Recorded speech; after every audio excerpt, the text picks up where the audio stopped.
Hello friends. Share market में पैसा लगाने के दो तरीके हो सकते हैं, या तो आप इन्वेस्टमेंट करते हैं या फिर आप ट्रेडिंग करते हैं। बट ट्रेडिंग करें या इन्वेस्टमेंट करें और डिफरेंस क्या होता है इन दोनों के बीच, और इनको कैसे चूज करें कि कौन सा करना चाहिए, तो इस वीडियो में हम लोग इसे आराम से समझेंगे। इन्वेस्टमेंट में पैसा लॉन्ग टर्म के लिए लगाया जाता है कि एक साल या उससे ज्यादा के लिए पैसा लगाया जाता है, और जैसे जैसे कंपनी बढ़ते जाती है वो प्राइस शेयर का बढ़ते जाता है, उसके साथ में कंपनी थोड़ी डिविडेंड देती है, यानी कि शेयर होल्डर को थोड़ा सा प्रॉफिट अपने हिस्सा देती रहती है। तो मेन जो वहाँ का वेल्थ जो पर्पज होता है वो वेल्थ क्रिएशन होता है लॉन्ग टर्म में, कि लॉन्ग टर्म में हमें पैसा बनाना है। जबकि ट्रेडिंग थोड़ा सा अलग होता है। ट्रेडिंग में क्या होता है कि हम छोटे छोटे प्राइस मूव, कि आज अगर 100 रुपए पे ट्रेड कर रहा है, ठीक है, हमने बाय कर लिया और 102 पे गया, हमने बेच दिया, तो हमें जो शॉर्ट टर्म प्रॉफिट हुआ 2 रुपए का, ये जो 2% का, ये बस हमें गेन करना होता है। और अगर गिर रहा है मार्केट तो वहां पे सेल कर दिया, वो छोटा सा जो प्रॉफिट हुआ वो हमने ले लिया। तो इसमें फ्रिक्वेंट ज्यादातर बाय सेल बहुत ज्यादा होते रहते हैं, और इसको हम होल्ड नहीं करते लंबे समय के लिए, बस हमें छोटा सा जब प्रॉफिट मिल गया तो हम एग्जिट कर लेते हैं। तो अगर आप इतनी जल्दी जल्दी बाय सेल करने में कंफर्टेबल नहीं होते हैं तो मेरा सजेशन होगा कि आप इन्वेस्टमेंट की तरफ देख सकते हैं, क्योंकि उसमें थोड़ा लॉन्ग टर्म के लिए हम लोग गोल करते हैं, जबकि ट्रेडिंग में जल्दी जल्दी बाय सेल करना होता है। नेक्स्ट, इन्वेस्टमेंट में जो पैसा लगता है वो कंपनी के फंडामेंटल एनालिसिस के बाद लगता है, यानी कि जैसे अगर कंपनी का ग्रोथ कैसा हो रहा है, उसकी बैलेंस शीट कैसी है, प्रॉफिट लॉस कैसा चल रहा है, कंपनी आगे चल के ग्रो करेगी कि नहीं। तो हम लोग जो बेसिस होता है वो कंपनी का ग्रोथ होता है, कि कंपनी का बिजनेस कैसा है। तो एक तरह से हम लोग बिजनेस पे पैसा लगाते हैं। जबकि ट्रेडिंग में क्या होता है कि ट्रेडिंग में हमें कंपनी के बिजनेस से ज्यादा मतलब नहीं होता है, हमें वो शॉर्ट टर्म के जो प्राइस मूव है, यानी कि जिसमें हम लोग टेक्निकल एनालिसिस यूज करते हैं, प्राइस चार्ट देखना, सपोर्ट रेजिस्टेंस, ये सब देख के टेक्निकल एनालिसिस के बेस पे ट्रेड लिया जाता है। वहां पे हम लोग ये देखते हैं कि प्राइस अगर किसी डिमांड जोन के पास आया है जहां पे बायर इंटर करेंगे तो ऊपर जाएगा प्राइस, तो हमें बस वो शॉर्ट टर्म जो प्रॉफिट है उस पे एग्जिट एंट्री करना है। हमें बस ये देखना है कि प्राइस कैसे मूव कर रहा है। तो इसमें प्राइस एक्शन का यूज होता है टेक्निकल एनालिसिस के बेस पे, जबकि इन्वेस्टमेंट पे फंडामेंटल एनालिसिस को यूज किया जाता है। तो अगर आप टेक्निकल एनालिसिस के साथ कंफर्टेबल है, यानी कि आप चार्ट को अच्छे से पढ़ लेते हैं और इसको आपको चार्ट में समझ में आता है प्राइस बिहेवियर, तो आप ट्रेडिंग की तरफ जा सकते हैं। अदरवाइज अगर आप फंडामेंटल की तरफ, अगर बिजनेस को आप अच्छे से समझ लेते हैं और ग्रो करेगा कि नहीं वो चीज कंपनीज अच्छे से सिलेक्ट कर लेते हैं, तो आप इन्वेस्टमेंट की तरफ भी जा सकते हैं। थर्ड आता है टाइम, कि आपके पास कितना टाइम है। अगर जैसे इसमें जल्दी जल्दी बाय सेल होता है ट्रेडिंग में, तो यहाँ पे आपको टाइम भी ज्यादा ही देना पड़ेगा। जबकि जहाँ इन्वेस्टमेंट में लॉन्ग टर्म के लिए छोड़े तो सिंपल सी बात है कि टाइम ज्यादा उतना नहीं लगेगा। तो इसमें अगर आए कि आपने अगर एक कंपनी सिलेक्ट कर ली है तो उसमें आप लॉन्ग टर्म तो छोड़ दीजिएगा, तो उसमें बार बार आपको रोज चार्ट नहीं देखना, जल्दी जल्दी चार्ट नहीं देखना है। और जबकि ट्रेडिंग में आपको फ्रिक्वेंटली चार्ट देखना ही पड़ेगा, तो इसमें टाइम ज्यादा लगने वाला है, क्योंकि कई बार एंट्री एग्जिट आपका करना ही पड़ेगा आपको। तो अगर आप अगर वीकली 2-3 घंटे 3-4 घंटे अगर दे सकते हैं तो आप इन्वेस्टमेंट की तरफ जा सकते हैं।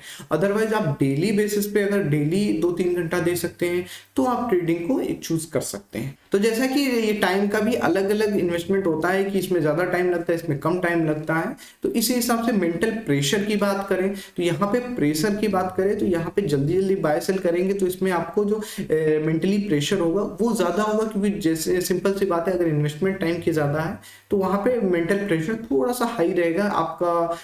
आपको देखना होगा कि आपके पास कितना मेंटली कैपेसिटी है, कि आप ठीक है छोटे शॉर्ट टर्म वॉलेटिलिटी को आप झेल सकते हैं, या फिर अगर आप बिजी हैं या फिर कहीं जॉब में है, यहाँ पे आप इतना ज्यादा प्रेशर हैंडल नहीं कर सकते, तो आप सिंपल इन्वेस्टमेंट की तरफ जा सकते हैं। अदरवाइज अगर आपके पास अभी क्योंकि यहाँ पे एज भी मैटर करता है, अगर एज कम है तो आप ज्यादा वॉलेटिलिटी झेल सकते हैं, ज्यादा रिस्क ले सकते हैं, मेंटल प्रेशर भी हैंडल कर सकते हैं, तो वहां पे ट्रेडिंग आप एक तरफ से देख सकते हैं ट्रेडिंग के लिए। अब देखते हैं सबसे कॉमन सवाल, जहां पे सब ये पूछते हैं कि रिटर्न कितना होगा। तो यहाँ पे अगर इन्वेस्टमेंट की हम बात करें तो यहाँ पे रिटर्न जो हम लोग एक्सपेक्टेड करते हैं, जनरली जो बड़े इन्वेस्टर्स हैं अगर उनसे हम कंपेयर करेंगे तो 20% अराउंड वॉरेन बफेट का है। तो 20% 30% से ज्यादा हम लोग एक्सपेक्ट नहीं करते जनरली इन्वेस्टमेंट में। जबकि एज अ ट्रेडर थोड़ा सा हायर रिटर्न होता है, क्योंकि उसमें आप एक तो टाइम ज्यादा इन्वेस्ट करते हो और उसमें मेंटल प्रेशर भी ज्यादा रहता है, तो उस कंपेयर में थोड़ा सा हायर रिटर्न होता है कंपेयर टू इन्वेस्टमेंट में। बट जो प्रेशर होता है वो भी इसमें ज़्यादा होता है। तो हमें दोनों चीज़ को देखना होगा कि हमें बैलेंस चाहिए कि मेंटल प्रेशर जितना हम हैंडल करें वो भी ठीक है और रिटर्न की एक्सपेक्टेशन भी थोड़ा सा करें। लेकिन ऐसा नहीं कि ट्रेडिंग में भी पैसा जो कहते हैं 21 दिन में पैसा डबल, वो चीज़ नहीं होता है यहाँ पे भी हमें रियलिस्टिक रहना होगा। अगर सालाना करें तो ठीक है, अगर 30-40% या 50%, 60%, मैक्सिमम आप 80% तक देख सकते हैं। हो सकता है कि कुछ लोग ज़्यादा बनाते हों 100% उससे ज़्यादा, बट वो आउटलायर्स होते हैं। ऐसा नहीं कि वो कंसिस्टेंसी बन सकती है। तो वो एक दो होंगे जो कि इतना हाई रिटर्न कैप्चर कर सकते हैं, लेकिन उसके हिसाब से देखेंगे तो रिस्क भी हाई रहता है। तो जनरली अगर आप 50% 60% अगर बना रहे हैं एनुअली ट्रेडिंग में तो वो बेटर हो सकता है, जबकि इन्वेस्टमेंट पे 20 से 30% एक अच्छा रिटर्न माना जाता है।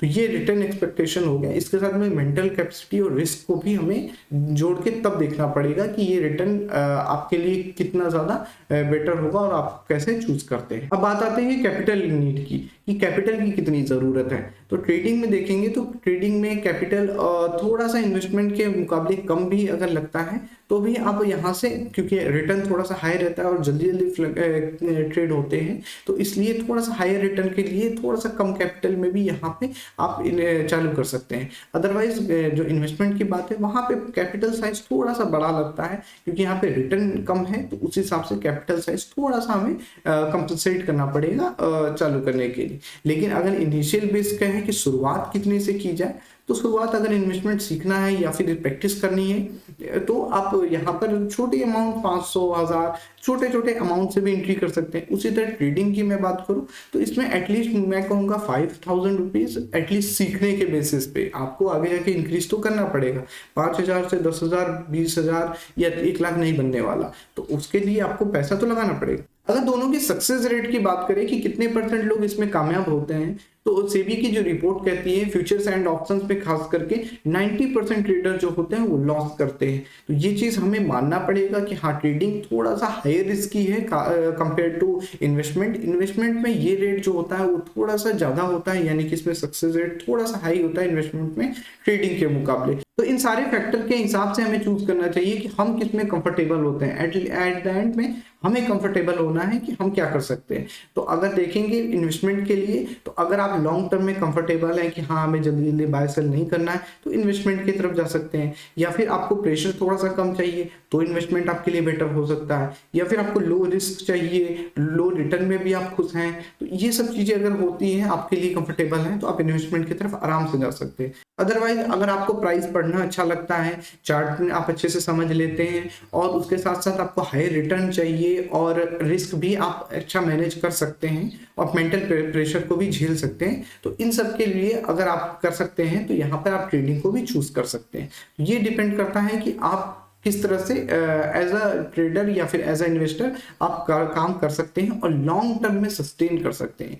दोनों चीज प्रॉफिटेबल है, बट दोनों में एट द एंड में आपको लॉन्ग टर्म टिकना ही होगा। तो मैं अपनी बात करूं तो यहाँ पे मैं फुल टाइम ट्रेडर हूँ, तो मैं फुल टाइम इसमें ट्रेडिंग करता हूँ मेन पैसे से, और उसके अलावा साथ में इन्वेस्टमेंट के साथ में करता रहता हूँ। इससे क्या होता है कि लॉन्ग टर्म में आपका वेल्थ क्रिएशन होता रहता है और ट्रेडिंग से मेन इनकम का सोर्स बना रहता है। तो इस चीज को भी हमें ध्यान में रखना चाहिए। तो अगर आप ये हायर रिस्क की तरफ जा सकते हैं तो आप प्लान कर सकते हैं, अदरवाइज इन्वेस्टमेंट एक अच्छी चॉइस हो सकती है। नाउ अब आप कंफर्म हो गए होंगे कि आपको ट्रेडिंग करनी है, इन्वेस्टमेंट करना है, तो आप इस वीडियो को चेक कर सकते हैं जहां पे मैंने ये बताया है कि शेयर मार्केट काम कैसे करता है, और इस जर्नी को आप आगे बढ़ा सकते हैं। और कोई भी आपको डाउट हो तो आप कमेंट में पूछ सकते हैं। मिलते हैं नेक्स्ट वीडियो में। Have a nice day.